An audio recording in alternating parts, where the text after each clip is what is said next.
अस्सलाम वालेकुम dear students. आज हम पढ़ने जा रहे हैं फ़िज़िकल प्रॉपर्टीज़ ऑफ फ़िनोल। ये हमारा फ़िनोल फैमिली का सेकंड लेक्चर है। अच्छा, फ़िनोल में हमने कल वाले लेक्चर में इंट्रोडक्शन पढ़ लिया था और इसके बाद इसके जो है प्रिपरेशन मेथड्स पढ़ लिए थे। आज हम इसकी फ़िज़िकल प्रॉपर्टीज़ पढ़ने जा रहे हैं। ये शॉर्ट क्वेश्चन के लिए इंपॉर्टेंट है। आपसे शॉर्ट क्वेश्चन में कोई से दो फ़िज़िकल प्रॉपर्टीज़ पूछी जा सकती हैं, सोलबिलिटी अलग से पूछा जा सकता है, इसके यूजेस पूछे जा सकते हैं। तो हम पहली प्रॉपर्टी की तरफ जाते हैं। पहली प्रॉपर्टी है phenol is a colourless crystalline liquid solid with characteristics phenolic order. Phenol जो है ये कलरलेस क्रिस्टलाइन डिलिक्विड सॉलिड होता है और इसकी एक कैरेक्टरिस्टिक्स फिनोलिक ऑर्डर होती है।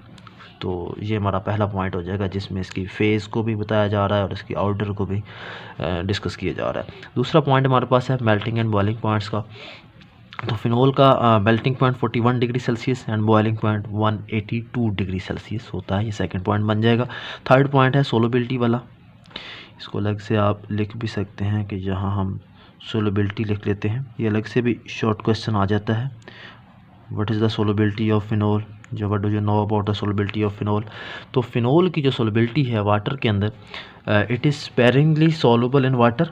ये पानी में थोड़ा सा यानी कम आयोनाइज होता है, स्पेरिंगली सॉल्युबल होता है वाटर में, फॉर्मिंग पिंक सोल्यूशन। और जब इसको हम पानी में डिज़ोल्व करते हैं रूम टेम्परेचर के ऊपर थोड़ा सा डिज़ोल्व होगा और पिंक कलर का सोल्यूशन बनाता है रूम टेम्परेचर के ऊपर, but completely soluble above the 68.5 degree Celsius. अगर टेम्परेचर हम 68.5 से अबव कर देते हैं तो फिर ये कम्प्लीटली भी सोलुबल हो जाता है। लेकिन अगर टेम्परेचर इससे कम है यानी रूम टेम्परेचर है तो फिर ये स्लाइटली सोलुबल होता है और पिंक कलर का सोल्यूशन बनाता है। देन लास्ट वाला है इट इज़ पॉइजनियस। ये जहरीला होता है and used as disinfectant in hospitals and washrooms. तो ये वाशरूम्स और हॉस्पिटल्स में फ़र्श की सफाई करने के लिए इसको यूज़ किया जाता है।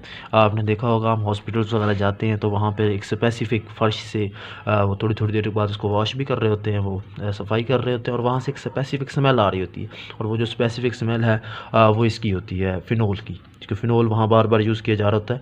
ये यूज़ होता है एज अ डिसइंफेक्टेंट। डिसइंफेक्टेंट वो मटीरियल्स होते हैं जो माइक्रो ऑर्गेनिज़म को किल करते हैं फ्राम द सरफेस। ये जो किसी भी फ़र्श के ऊपर किसी भी सरफेस फिनोमेना के ऊपर अगर जो माइक्रो ऑर्गेनिज़म है तो उनको मारने के लिए जो केमिकल्स यूज़ किए जाते हैं उनको हम कहते हैं डिसइंफेक्टेंट्स। इसके बाद इम्पोर्टेंट लॉन्ग क्वेश्चन है बुक के ऊपर। यहाँ एक और टॉपिक था दरमियान में, वो है रिएक्शंस ऑफ फिनोल। लेकिन रिएक्शंस ऑफ फिनोल हम कल पढ़ेंगे तो वो कल वाले के साथ अटैच होगा। बुक में उन्होंने टॉपिक पहले लिखा हुआ है तो मैं उससे पहले आपको एसिडिक बिहेवियर ऑफ फिनोल पढ़ा रहा हूँ। Acidic behaviour of phenol is very very important. Long question भी है, शॉर्ट भी है। लॉन्ग बार बार ये आ रहा होता है, इसको बहुत अच्छे से आपने प्रिपेयर कर लेना है। तो अब फिनोल जो है ना ये एसिडिक करैक्टर रखता है। इसको हम देखते हैं कि ये क्यों एसिडिक होता है। अब पहले हम इसकी थ्योरी ऐड करेंगे। थ्योरी में आ जाएगा phenol is much more acidic then alcohols and less acidic then carboxylic acid. हम फिनोल को कंपेयर करने जा रहे हैं अल्कोहल फैमिली के साथ। अल्कोहल आप जानते हैं, अल्कोहल फैमिली में भी जो फंक्शनल ग्रुप होता है वो OH ग्रुप होता है। यानी R अल्काइल ग्रुप के साथ अगर OH ग्रुप लगा हुआ होता है तो वो अल्कोहल थी।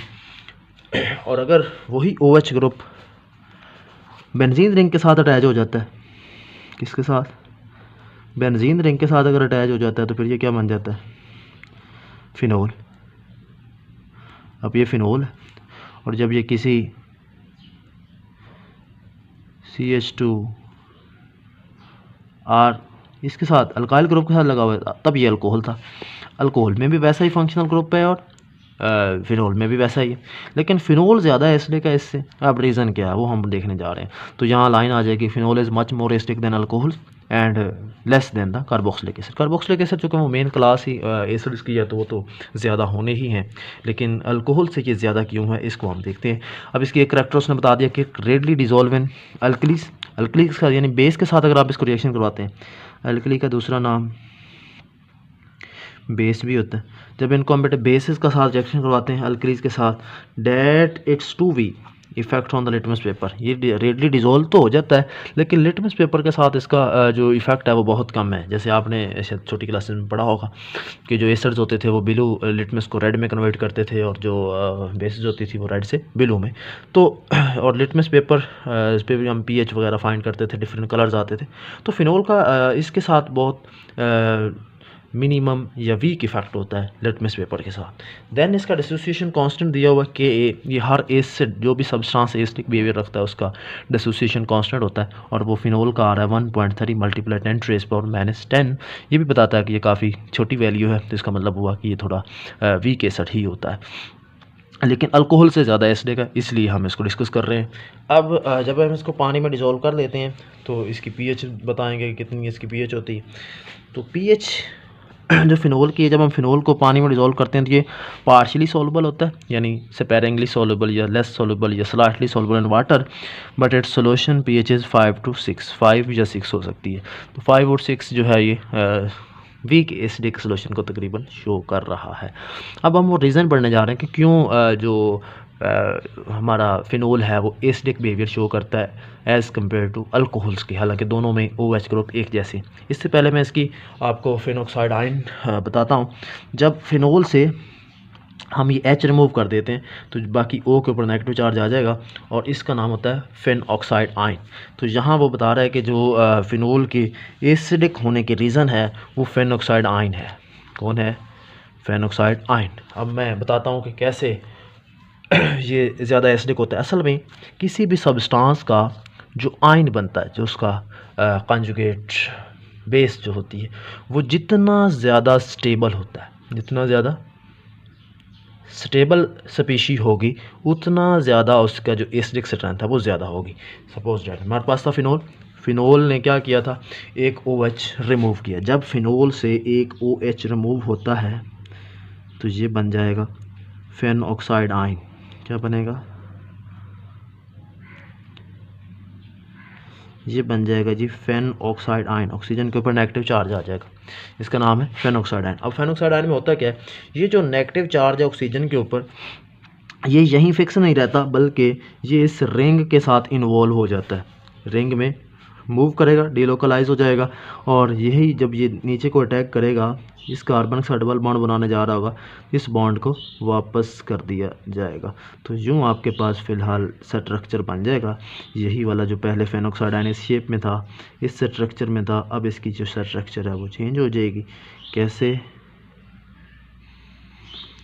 जो नेगेटिव चार्ज इधर आएगा तो ऑक्सीजन का कार्बन के साथ डबल बॉन्ड हो जाएगा।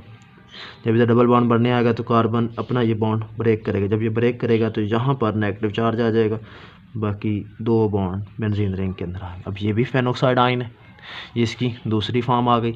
अब यह क्या करेगा, ये नेगेटिव चार्ज फिर यहाँ भी एग्जिस्ट नहीं करेगा, बल्कि यहाँ से इस कार्बन में आगे शेयर होगा। जब ये इधर इलेक्ट्रॉन शेयर करेगा तो इस बॉन्ड को वाइंड अप कर दिया जाएगा, इलेक्ट्रॉन वापस करेगा, अब यहाँ नेगेटिव चार्ज आ जाएगा। यानी ये जो नेगेटिव चार्ज है ये पूरी रिंग में रिवॉल्व करेगा, मूव करता जाएगा। अब इस चेंजेस से जो स्ट्रक्चर बनेगी वो हमारी यूँ बनेगी, इधर तो डबल बॉन्ड होगा और ये नेगेटिव चार्ज यहाँ डबल बॉन्ड बना चुका है, ये वाला डबल बॉन्ड जो है वो वापस कर दिया गया है कार्बन को, यहाँ नेगेटिव चार्ज और एक यहाँ बॉन्ड आ जाएगा। देखिए नेगेटिव चार्ज पहले इस ऑक्सीजन पर था, इस कार्बन पर आया, अब इस कार्बन पर आ गया। अब यहाँ भी फिर ये फिक्स नहीं रहता, बल्कि यहाँ से इस कार्बन के ऊपर अटैक करेगा और इस कार्बन का बॉन्ड वापस कर दिया जाएगा। तो जैसे ही ये वाला चेंजेस होंगी तो फिर ये स्ट्रक्चर कुछ यूँ बन जाएगा, इधर डबल बॉन्ड हो, यहाँ पर बॉन्ड है, ये वाला यहाँ डबल बॉन्ड बन जाएगा, इसको बॉन्ड रिटर्न हुए हैं तो यहाँ पर नेगेटिव चार्ज आ जाएगा। तो ये इसकी नेक्स्ट स्ट्रक्चर बन गई। अब यहाँ पर भी ये इलेक्ट्रॉन जो हैं वो फिक्स नहीं रहते, बल्कि आगे फिर रिवॉल्व करते हैं। आगे जब फिर ये डीलोकलाइज होंगे तो ये नेगेटिव चार्ज इस कार्बन पर अटैक करेगा और इस कार्बन का जब ये पांचवा बॉन्ड बनने आएगा तो ऑक्सीजन को बॉन्ड फिर से वापस कर दिया जाएगा। तो ये स्ट्रक्चर फिर कुछ यूँ बनेगा,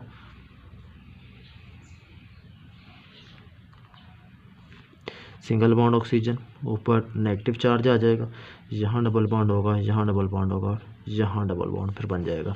अब देखें ये फेनॉक्साइड आयन दोबारा बन गया है। ये सारी ही फेनॉक्साइड आयन की ही रेजोनेंस स्ट्रक्चर्स हैं।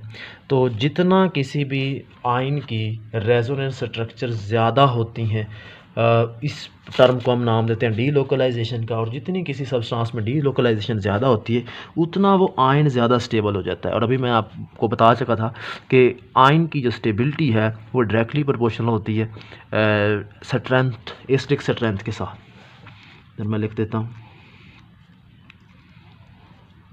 स्टेबिलिटी ऑफ आयन, वो जो हमारा आयन यहाँ बनता है कॉन्जुगेट बेस, तो ये डायरेक्टली प्रोपोर्शनल है एसिडिक स्ट्रेंथ के साथ। तो आप अब मुझे बता सकते हैं कि जो फेनोक्साइड आयन था इसकी कितनी रेजोनेंस स्ट्रक्चर्स हैं, कैनोनिकल फार्म्स हैं 5। तो ये 5 डिफरेंट फार्म्स में जो है वो एग्जिस्ट कर सकता है, और इस वजह से इसकी स्टेबिलिटी ज़्यादा होगी, और जितनी किसी आयन की स्टेबिलिटी ज़्यादा होगी उतनी उसकी एसिडिक स्ट्रेंथ भी ज़्यादा होगी, because it is directly proportional. ये रीज़न थी जिसकी वजह से फिनोल जो है वो ज़्यादा एसिडिक होता है। जबकि हम अल्कोहल को देखें तो अल्कोहल का जो आयन बनता है, साइड में बना देता हूँ, RCH2O, आगे H था ना, H हमने निकाल दिया, नेगेटिव चार्ज आ जाएगा ना। अब इसके अलावा कोई और रेजोनेंस स्ट्रक्चर नहीं बन सकती, तो इसलिए जब जिसकी स्ट्रक्चर कम होगी उसमें डीलोकलाइजेशन नहीं है, और डीलोकलाइजेशन नहीं है तो उसकी स्टेबिलिटी जो है वो क्या हो जाएगी, कम हो जाएगी। जब स्टेबिलिटी कम होगी तो एसिडिक स्ट्रेंथ भी कम होगी, लेकिन इसमें डीलोकलाइजेशन प्रेजेंट है, और डीलोकलाइजेशन की वजह से इसकी स्टेबिलिटी ज़्यादा हो जाती है, और स्टेबल ज़्यादा होने की वजह से एसिडिक स्ट्रेंथ ज़्यादा हो जाएगी। थस हम इसका जो है वो एसिडिक स्ट्रेंथ के अकॉर्डिंग जो ऑर्डर है वो राइट कर लेते हैं। लास्ट पर जो इसका ऑर्डर है एसिडिक स्ट्रेंथ का, तो हम लिखेंगे रिलेटिव एसिडिक स्ट्रेंथ जो हमारी इन सब की है। हम 4 तरह के कंपाउंड को यहाँ पर कंपेयर कर रहे हैं, रिलेटिव एसिडिक स्ट्रेंथ ऑफ, यहाँ हम 4 तरह के कंपाउंड को डिस्कस कर रहे हैं। इसमें हम कार्बोक्सिलिक एसिड ले रहे हैं, कार्बोक्सिलिक एसिड्स, इसमें हम फिनोल ले लेंगे, फिनोल, वाटर एंड अल्कोहल। इन 4 तरह के कंपाउंड्स में हम एसिडिक स्ट्रेंथ देख रहे हैं। सबसे ज़्यादा इसमें जो होगा एसिडिक, सबसे ज़्यादा जो इसमें एसिडिक है वो तो कार्बोक्सिलिक एसिड होने पहले नंबर के ऊपर आप लिखेंगे यहाँ पे कार्बोक्सिलिक एसिड। कार्बोक्सिलिक एसिड सबसे ज़्यादा एसिडिक, और इससे दूसरे नंबर पर आ जाएगा फिनोल, और थर्ड नंबर पर आ जाएगा वाटर, और सबसे एंड के ऊपर आना है अल्कोहल्स। तो ये चीज़ हमें क्लियर करती है कि phenols are much more acidic than alcohol. Mostly जो क्वेश्चन आता है फिनोल का अल्कोहल के साथ कंपैरिजन पूछ जाता है, क्यों ये ज़्यादा एसिडिक होता है। अब रीज़न मैं आपको बता देता हूँ, हमने ये समझ लिया, इसकी थ्योरी पढ़ लेते हैं। यही चीज़ें जो मैंने आपको यहाँ समझाई हैं ये थ्योरी में लिखी हुई हैं। तो थ्योरी बनेगी, the reason why phenol is acidic lie in the nature of phenoxide ion. ये हमारा जो था इसका नाम था फेनॉक्साइड आयन। इस आयन का क्या नाम है जी, फेनॉक्साइड आयन। ये फेनॉक्साइड आयन की जो नेचर है वो इसको एसिडिक बनाती है। कैसे, the negative charge on the oxygen atom can become involve with the pi electron clouds in the benzene ring. जो बेंजीन रिंग में पाई इलेक्ट्रॉनिक क्लाउड होता है उसके साथ ये इन्वॉल्व हो जाता है और ये डीलोकलाइज हो जाता है। Thus negative charge is delocalize in the ring and phenoxide ion become relatively stable. जैसे ही वो नेगेटिव चार्ज इन्वॉल्व होगा रिंग के अंदर और ये इसको बना देगा, स्टेबल बना देगा। जैसे फेनॉक्साइड आयन स्टेबल होगा तो ये स्टेबिलिटी आयन ज़्यादा होती है तो एसिडिक स्ट्रेंथ ज़्यादा हो जाती है। और इस तरह की जो डीलोकलाइजेशन है is not possible in alcohol. तो अल्कोहल में कोई डीलोकलाइजेशन प्रेजेंट नहीं होती, इस वजह से अल्कोहल जो है वो क्या होंगी, लेस एसिडिक होंगी, and phenols are more acidic. तो यहाँ तक आज आपने प्रिपेयर कर लेना है। इंशाल्लाह नेक्स्ट लेक्चर में मिलते हैं, रिएक्शंस ऑफ अल्कोहल।